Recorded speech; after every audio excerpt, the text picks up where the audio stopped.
بسم اللہ الرحمن الرحیم قال النبی صلی اللہ علیہ وسلم لا عدوى ولا طیرۃ ولا ہامۃ ولا صفر وقال النبی صلی اللہ علیہ وسلم لیس منا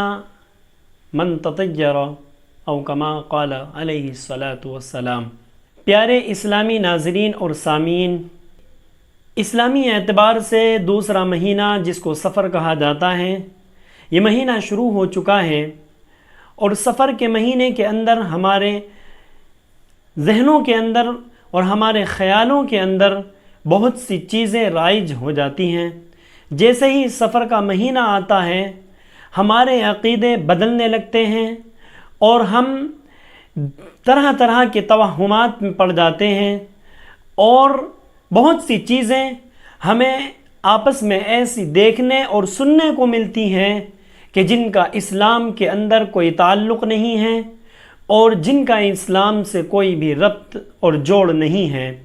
آج کی ویڈیو میں ہم اسی کے متعلق جانیں گے کہ ہماری کون سی خرافات اور کون سی بدعتیں ایسی ہیں، کہ کون سے عقائد ایسے ہیں کہ جو اس مہینے کے آتے ہی ہمارے ذہنوں میں وہ عقیدے چلنے لگتے ہیں۔ آپ سے گزارش ہے کہ ویڈیو کو آخر تک ضرور دیکھیں۔ عقیدہ یہ ہمارا بالکل صحیح اور درست ہونا چاہیے، اسی کے متعلق اللہ رب العزت کے یہاں فیصلہ کیا جائے گا۔ جیسا ہی ہمارا عقیدہ ہوگا، اسی اعتبار سے کل قیامت کے دن اللہ رب العزت ہمارے لیے فیصلہ فرمائے گا۔ اس لیے عقیدہ اگر کسی کا خراب ہے، اگر عقیدہ انسان کا اللہ کے حکم سے الگ ہے یا رسول صلی اللہ علیہ وسلم کے بتائے ہوئے طریقے سے الگ ہے، تو سمجھ لو وہ کل قیامت کے دن پکڑ کا ذریعہ ہوگا۔ اور اگر انسان کا عقیدہ بالکل درست قرآن کریم کے مطابق اور رسول اکرم صلی اللہ علیہ وسلم کی بتائی ہوئی تعلیم کے مطابق ہے، تو وہ انسان کل قیامت کے دن کامیاب اور بامراد ہوگا۔ میں نے جو ابھی ایک حدیث مبارک تلاوت کی ہے، اس کے اندر اللہ کے رسول علیہ الصلاۃ والسلام نے کئی ساری چیزوں کی طرف اشارہ فرمایا، اور جو ہمارے ذہنوں کے اندر خیالات پیدا ہو جاتے ہیں یا ہمارے عقیدے جو خراب ہونے لگتے ہیں، ان کی طرف اشارہ فرمایا ہے۔ چنانچہ آپ علیہ الصلاۃ والسلام نے اس حدیث مبارک کے اندر ارشاد فرمایا، لا عدوى، عدوہ کے معنی کسی چیز کا متعدی ہونا، کسی چیز کا دوسرے کو لگ جانا، اور اس کے اندر اس عقیدے کو بیان کیا گیا کہ زمانے جاہلیت کے اندر اور جو پہلے لوگ تھے،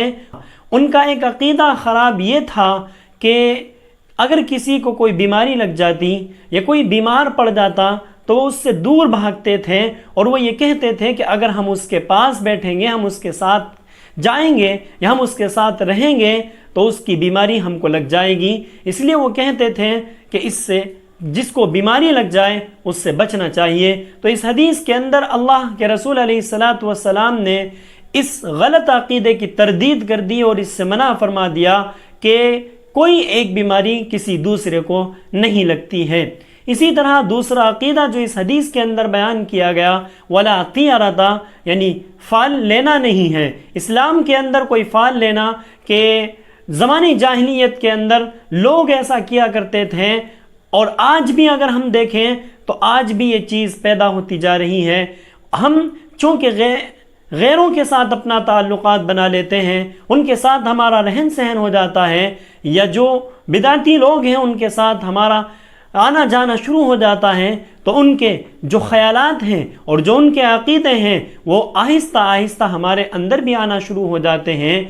تو جو زمانے جاہلیت کے جو عقیدے تھے وہ آج ہمارے اندر بھی پائے جاتے ہیں۔ اللہ کے رسول علیہ الصلاۃ والسلام نے ان سب عقیدوں کی تردید کی ہے اور فرمایا ولا طیرۃ، کہ کوئی فال لینا اسلام کے اندر نہیں ہے۔ زمانے جاہلیت میں لوگ یہ کیا کرتے تھے کہ ایک پرندے کو اگر ان کو کوئی کام کرنا ہوتا، اگر کسی اہم معاملے پر وہ جایا کرتے تو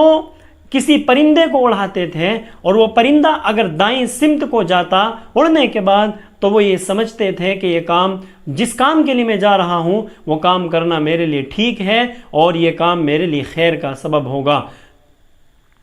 اور اگر وہ پرندہ خدا نخواستہ بائیں طرف کو اڑ جاتا، بائیں سمت کو اڑنے لگتا، تو وہ یہ خیال کرتے تھے کہ یہ کام میرے لیے برا ہے اور اس کام کے اندر میرے لیے شر ہی شر ہے، خیر اس کے اندر بالکل نہیں ہے، اس لیے وہ اس کام کو چھوڑ دیا کرتے تھے۔ اللہ کے رسول علیہ السلام نے اس عقیدے کی تردید فرما دی کہ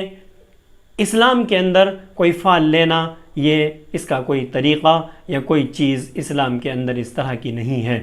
اسی طرح ایک اور چیز جو اس مہینے کے اندر، جو مہینہ یہ چل رہا ہے صفر کا مہینہ، اس مہینے کے اندر بھی ہم مہینے کو لے کر کے عقیدہ خراب ہوا تھا، اس کی بھی تردید فرمائی۔ کیا ولا سفرا، فرمایا کہ سفر کے اندر یعنی سفر کے مہینے کے اندر کوئی بھی بدفعلی یا کوئی ایسی چیز نہیں ہے کہ جس سے دور بھاگا جائے۔ پہلے زمانے کے اندر لوگوں کا خیال یہ تھا کہ سفر کا مہینہ یہ ایک منحوس مہینہ ہے، چنانچہ اسی مہینے کے اندر وہ لوگ کوئی بھی خوشی کی تقریبات منعقد نہیں کرتے تھے اور اس مہینے کو منحوس قرار دیتے تھے کہ سفر کے مہینے کو منحوس قرار دیتے تھے۔ تو آپ علیہ السلام نے اس کی تردید فرما دی کہ سفر کے اندر کوئی نحوست نہیں ہے، بلکہ سفر کا مہینہ یہ خیر کا سبب ہے۔ اس سفر کے مہینے میں اگر ہم غور کریں، اپنے معاشرے کا جائزہ لیں، تو ہم میں سے کچھ لوگ ایسے ہیں کہ جو اس سفر کے مہینے کو منحوس آج بھی سمجھتے ہیں، اور ان میں سے جو سفر کے مہینے کے شروع کے 13 دن ہیں، جن کو 13 تیزی بھی کہا جاتا ہے، اور یہ سفر کے مہینے کے شروع کے 13 دن ہیں، ان کو لوگ منحوس سمجھتے ہیں، اور اس کی وجہ یہ بتلاتے ہیں کہ ان پہلے 13 دنوں کے اندر حضور پاک علیہ السلام کو ایک بیماری لگی تھی جس میں آپ کی وفات ہوئی تھی۔ تو اس وجہ سے اس مہینے کو اور اس دن کے 13 دن کو وہ منحوس سمجھتے ہیں۔ اللہ کے رسول علیہ السلام نے اس عقیدے کی بھی تردید فرما دی تھی۔ اسی طرح ان کا یہ خیال کرنا کہ ان 13 دنوں کے اندر نحوست ہوتی ہے کہ آپ علیہ السلام ان 13 دنوں کے اندر بیمار ہوئے، یہ بالکل بے بنیاد اور بے اصل بات ہے، کیونکہ آپ علیہ السلام جب بیمار ہوئے اور آپ کی وفات چونکہ ربیع الاول کے اندر ہے، تو ربیع الاول میں آپ علیہ السلام جب وفات ہوئی ہے تو آپ کو جب بیماری لاحق ہوئی تو آپ کی بیماری درست نہیں ہوئی تھی، بلکہ وہ آپ کی بیماری ایک آخری بیماری تھی۔ تو اگر مان لیا جائے کہ ان 13 دنوں میں آپ علیہ السلام بیمار ہوئے تھے تو یہ بالکل جھوٹی بات ہوگی، کیونکہ آپ علیہ السلام کا بیمار ہونا یہ آخری مہینے میں تو ہو سکتا ہے اور شروع کے مہینے میں نہیں ہو سکتا ہے۔ اس لیے آپ علیہ السلام نے اور علماء کرام نے اس مہینے کو یہ جو منحوس سمجھتے ہیں، یہ 13 تیزی کو 13 دن شروع کے 13 دن کو منحوس سمجھتے ہیں، اس کو غلط قرار دے دیا۔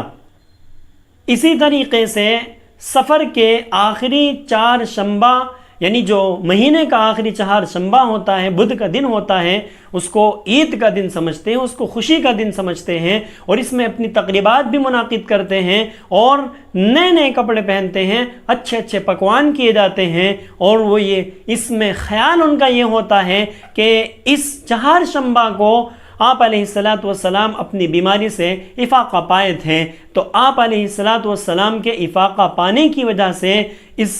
دن کو عید کا دن سمجھتے ہیں اور اس کو تقریب کے طور پر منعقد کرتے ہیں، حالانکہ یہ بالکل غلط اور جھوٹی بات ہے۔ آپ علیہ السلام نے اس کی تردید فرمائی ہے۔ بیماری کوئی منحوس یا کوئی نحوست کی چیز نہیں ہے، بلکہ آپ علیہ السلام نے بیماری کو مومن کے لیے ایک نعمت بتلایا ہے۔ فرمایا اللہ کے رسول علیہ السلام نے کہ اگر کسی کے اوپر کوئی بیماری آئے اور وہ اس کے اوپر صبر کرے، یہاں تک کہ اگر کسی کو کانٹا بھی چبھے اور اس پر بھی وہ صبر کرے، تو اس کی وجہ سے اللہ تعالیٰ مومن کے گناہوں کو دھو دیتے ہیں اور مومن کے گناہوں کو معاف فرما دیتے ہیں۔ بخار کی شکایت آپ علیہ السلام سے کی گئی تو آپ نے بخار کے بارے میں فرمایا کہ اس کو منحوس نہ سمجھو، اس کو برا نہ کہو، کیونکہ بخار کی وجہ سے مومن کے گناہ اللہ رب العزت ایسے دھو دیتے ہیں جیسا کہ تم میں سے کوئی اپنی بھٹی سے لوہے کو جلاتا ہے اور لوہا اس